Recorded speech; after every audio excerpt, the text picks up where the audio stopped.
अब दास इसीलिए बूढ़ा बुरा कहलाता है कि सच्चाई कहनी पड़ेगी मैंने, क्योंकि मेरे भगवान ने ड्यूटी ला दी।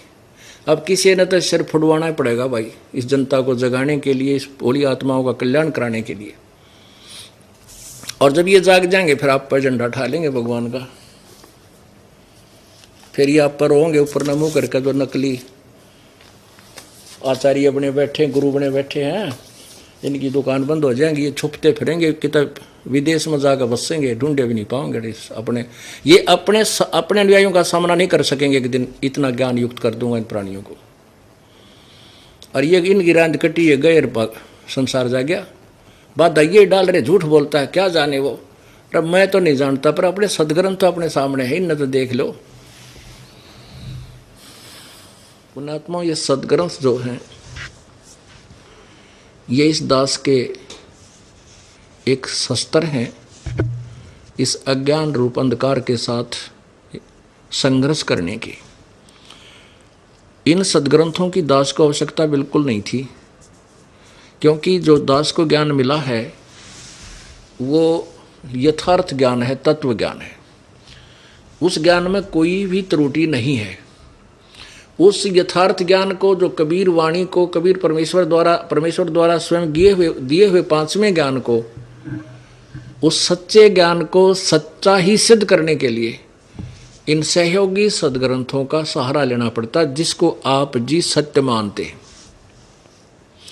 जब इन सदग्रंथों में वो सत्य मिल रहा है, तो परमात्मा ने तो 600 वर्ष पहले ये वाणी पहले बोल दी थी। जब ये अज्ञानी विद्वान जो संस्कृत के ज्ञाता ये कहते थे कि कबीर तो अनपढ़ है, वो क्या जाने सदग्रंथों के बारे में, जबकि परमेश्वर ने अपने मुखारविंद से उच्चारित उस मुख्य ज्ञान में, उस मूल ज्ञान में, तत्व ज्ञान में ये सर्व ज्ञान पहले ही दिया हुआ था, जो दास आपको इन सदग्रंथों में आज दिखा रहा है।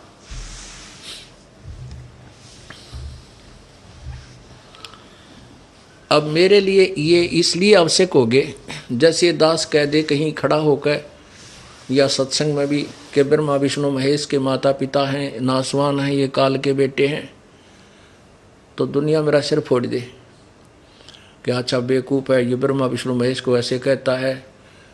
और गीता जी अध्याय नंबर 7 के श्लोक नंबर 12 से 15 में, 20 से 23 में स्पष्ट किया हुआ है कि ब्रह्मा विष्णु महेश, रजगुण ब्रह्मा, सतगुण विष्णु, तमगुण शिव जी की पूजा ये मूर्ख लोग करते हैं, बुद्धिहीन राक्षस स्वभाव को धारण किए मनुष्यों में नीच दुष्कर्म करने वाले मूर्ख, ये मेरी भक्ति भी ना करते। यानी काल कहता, ब्रह्म कहता है, मुझे भी ना बजते, ब्रह्मा विष्णु महेश तक सीमित हो गए। और ये शब्द जब अगर किसी प्रमाण के कह दिए जाए तो रोज पटू दिनों में कई कई वह। इसलिए ये सदग्रंथ आपके समक्ष दिखाने पड़ते हैं। मेरे लिए तो ऐसे हैं जैसे अंधे की लालटेन होती है। एक अंधा रास्ते में अंधेरे में जा रहा था, हाथ में लालटेन लिए था, आगे से बच्चे आ रहे थे उछल कूद मचाते हुए। उस अंधे ने आवाज लगाई, बेटा देखना मैं अंधा हूं, देखना ध्यान से चलना मैं अंधा हूं। वो बच्चे आकर के कहने लगे, बाबा क्या सचमुच तुम अंधे हो? हाँ कहा बेटा मैं, मुझे दिखाई नहीं देता। फिर तुमने अंधेरे में लालटेन किस लिए लिया है? कि तुम आंखों वालों के लिए कहीं मेरे में टक्कर ना मार दो, इस लालटेन की रोशनी में एक तरफ से हो जाओ।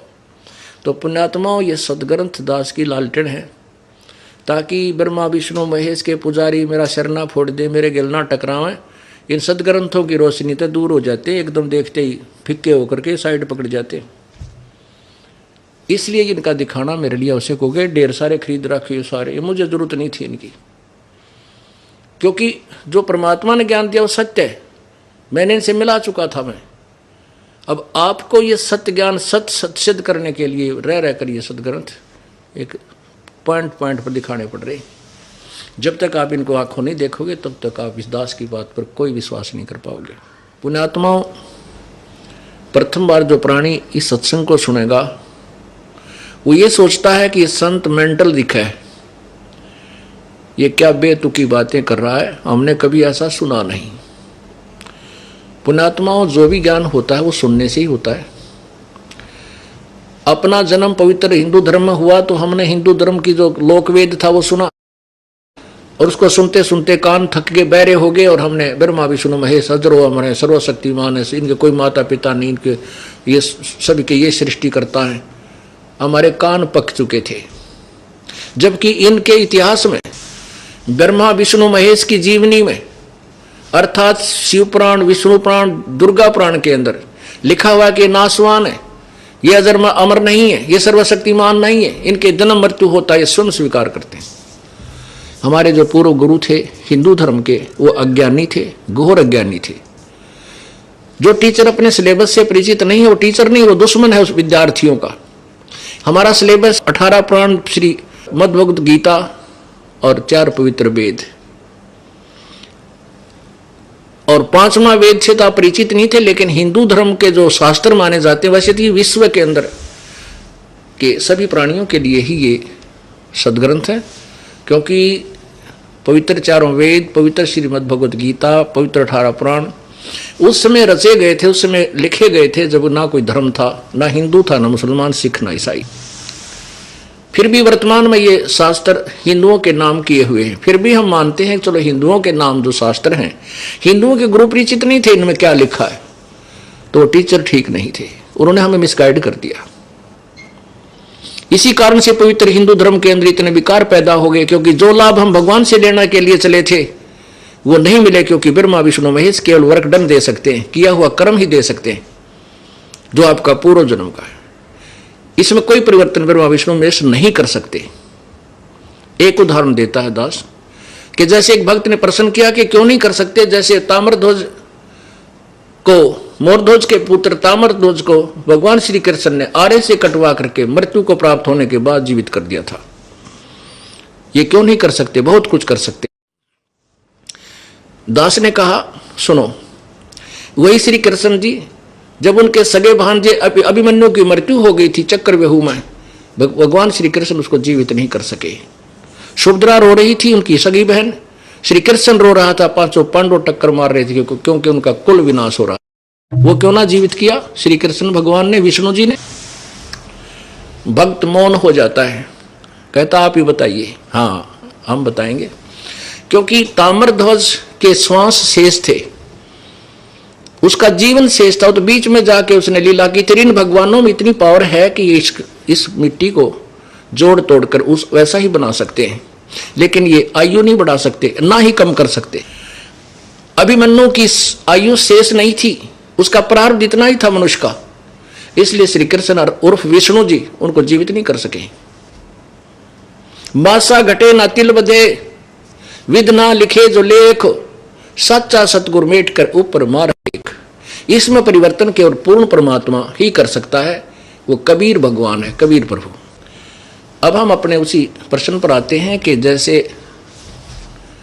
अनजान व्यक्ति ये सोचेंगे ये संत वैसे तुक्के मार रहा है, ऐसा कुछ नहीं, हमने कभी सुना नहीं। कोई भी ज्ञान है सुनने से होता है। अब आपने वो भी ज्ञान किसी से सुना, अनाड़ियों से, अज्ञानियों से, बगैर किसी आधार से वो गीत गाते रहे, बेतुकी कहानी सुनाते रहे, ब्रह्मा विष्णु महेश के कोई माता पिता नहीं है, और जो हमारे सदग्रंथों में मना किया वो साधनाएं हमारे से करवाते रहे, जिसका परिणाम ये हुआ कि पूरा हिंदू समाज बर्बाद हो गया।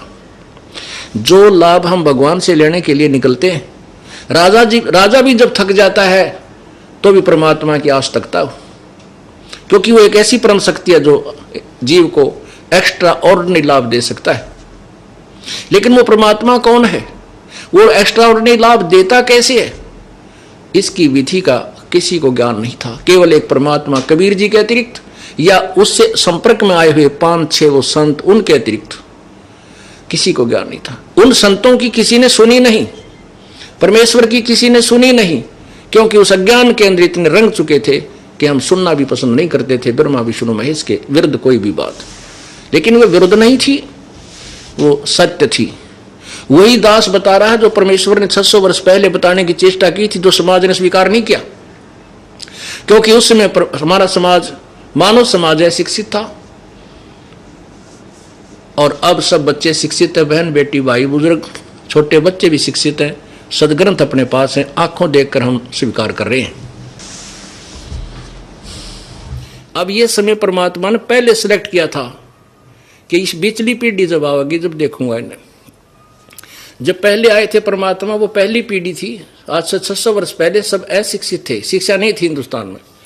और अब ये बिल्कुल बीच की पीढ़ी है, अब सब शिक्षित है, बुद्धिमान है, अब ये ज्ञान पूरे विश्व में जाएगा, प्रभु ने पहले कहा हुआ है। और आने वाली जो लास्ट पीढ़ी होगी वह कृतघ्नी हो जाएगी, कति दुष्ट हो जाएंगे, लास्ट में जाकर कलियुग के कोई भक्ति नहीं करेगा।